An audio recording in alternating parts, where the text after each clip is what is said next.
नमस्कार। जब भी हम भारतीय कृषि या एग्रीकल्चर के बारे में सोचते हैं तो अक्सर दिमाग में खेतों और पारंपरिक खेती की तस्वीर आती है ना? लेकिन आज हम देखेंगे कि ये सेक्टर अब कितना बदल चुका है। ये टेक्नोलॉजी और इनोवेशन से भरा एक बहुत बड़ा करियर हब बन गया है जो आज के ग्रेजुएट्स के लिए जबरदस्त मौके दे रहा है। चलिए आज इन संभावनाओं को जरा और करीब से जानते हैं।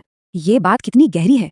इसका मतलब है कि एग्रीकल्चर में करियर सिर्फ फसलें उगाना या कोई बिजनेस चलाना नहीं है, बल्कि ये सीधे सीधे लोगों की जिंदगी को बेहतर बनाने और समाज को आगे बढ़ाने का एक जरिया है। तो आज के इस सफर में हम इन 6 पॉइंट्स पर बात करेंगे। हम समझेंगे कि आज के दौर की कृषि आखिर है क्या, फिर सरकारी और प्राइवेट सेक्टर में करियर के कौन कौन से ऑप्शंस हैं उन्हें जानेंगे, और आखिर में ये समझने की कोशिश करेंगे कि इस पूरे सेक्टर का भविष्य कैसा दिखता है। तो चलिए शुरू करते हैं हमारे पहले सेक्शन से। देखिए, कृषि सिर्फ भारत की इकोनॉमी की रीढ़ की हड्डी नहीं है, बल्कि ये एक ऐसा डायनामिक फील्ड बन चुका है जहां हर तरफ नए नए मौके खुल रहे हैं। एग्रीकल्चर में करियर का मतलब अब वो नहीं रहा जो पहले हुआ करता था। आज ये खेतों से कहीं आगे बढ़कर टेक्नोलॉजी, मैनेजमेंट, फाइनेंस और फूड साइंस जैसे मॉडर्न डोमेन्स तक फैल चुका है। करियर के लिए ना यहाँ 2 मेन रास्ते हैं। हम शुरुआत करेंगे पब्लिक सेक्टर यानी सरकारी नौकरियों से। ये सेक्टर एक तरह से स्टेबिलिटी देता है और देश की फूड सिक्योरिटी और ग्रामीण विकास में सीधे सीधे योगदान देने का एक बड़ा मौका भी। पब्लिक सेक्टर की बात करें तो सबसे पहला और सबसे बड़ा नाम जो आता है वो है FCI यानी फूड कॉर्पोरेशन ऑफ इंडिया। ये संस्था पूरे देश में अनाज खरीदने से लेकर उसे स्टोर करने और फिर लोगों तक पहुंचाने का पूरा विशाल सिस्टम मैनेज करती है। और हाँ, ये भारत के सबसे बड़े सरकारी एम्प्लॉयर्स में से एक है। और जरा मौके का साइज तो देखिए। FCI की जो अगली भर्ती आने वाली है उसमें 4000 से भी ज्यादा वैकेंसीज आने की उम्मीद है। ये नंबर खुद बताता है कि इस सेक्टर में सरकारी नौकरी पाने का कितना जबरदस्त मौका है। पब्लिक सेक्टर का दूसरा बड़ा स्तंभ है नाबार्ड। ये कृषि और ग्रामीण विकास के लिए देश का सबसे बड़ा डेवलपमेंट बैंक है। ये एक तरह से ग्रामीण भारत की आर्थिक रीढ़ है जो छोटे बैंकों को फाइनेंस करने से लेकर बड़े बड़े डेवलपमेंट प्रोजेक्ट्स को सपोर्ट करने तक का काम करता है। तो जहां FCI का काम है अनाज को मैनेज करना, वहीं नाबार्ड का रोल बिल्कुल अलग है। यहाँ पे करियर पॉलिसी बनाने, फाइनेंस और रूरल भारत के सोशल और इकोनॉमिक डेवलपमेंट के इर्द गिर्द घूमता है। ये एक टिपिकल डेवलपमेंट बैंक की तरह काम करता है। तो ठीक है, ये तो हो गई ऑर्गेनाइजेशंस की बात, लेकिन इनमें नौकरी मिलती कैसे है? चलिए अब देखते हैं कि इन सरकारी नौकरियों का सिलेक्शन प्रोसेस कैसा होता है और इसमें फायदे क्या क्या हैं।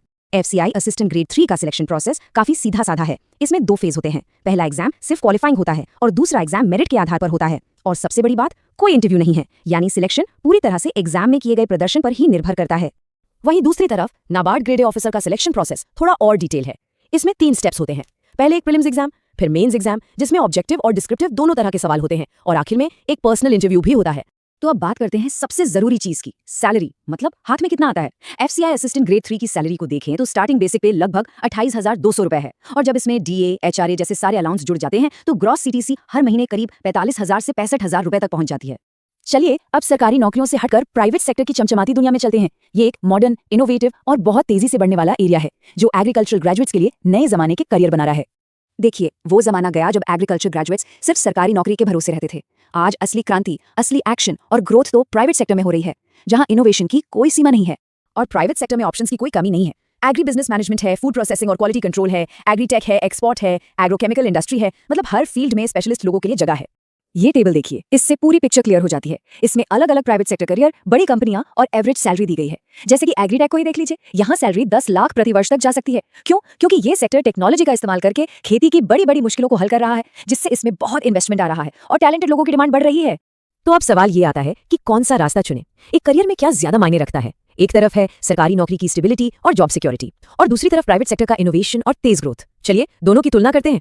यहाँ दोनों के बीच का फर्क साफ है। एक तरफ सरकारी नौकरी की सुरक्षा और बड़े पैमाने पर देश पर असर डालने का मौका है, तो दूसरी तरफ प्राइवेट सेक्टर की तेज ग्रोथ, ग्लोबल कंपटीशन और हर दिन कुछ नया करने की चुनौती। ये पूरी तरह से एक पर्सनल चॉइस है कि किसी की प्राथमिकता क्या है।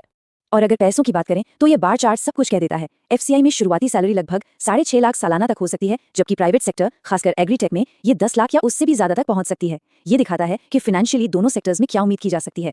आखिर में ये याद रखना जरूरी है कि ये सिर्फ एक इंडस्ट्री नहीं है, ये हमारे भविष्य को आकार दे रही है। इसका मिशन बहुत बड़ा है। सवाल ये उठता है कि आने वाले प्रोफेशनल्स इस भविष्य में अपनी जगह कैसे बना सकते हैं। बात चाहे सरकारी नौकरी में रहकर देश की खाद्य सुरक्षा पक्की करने की हो या प्राइवेट सेक्टर में इनोवेशन लाने की, दोनों ही तरीकों से भारत के भविष्य को एक नई दिशा देने के मौके बेहिसाब हैं। दोनों ही रास्ते देश की तरक्की में योगदान देने का एक अनोखा अवसर देते हैं। तो इस चर्चा को इस एक सवाल के साथ खत्म करते हैं। जैसे जैसे इंडिया का फूड सिस्टम बदल रहा है और विकसित हो रहा है, आने वाले प्रोफेशनल्स इसमें अपना क्या किरदार निभाएंगे? ये एक ऐसा सवाल है जो इस सेक्टर के भविष्य और इसमें आने वालों की क्षमता दोनों पर सोचने के लिए मजबूर करता है।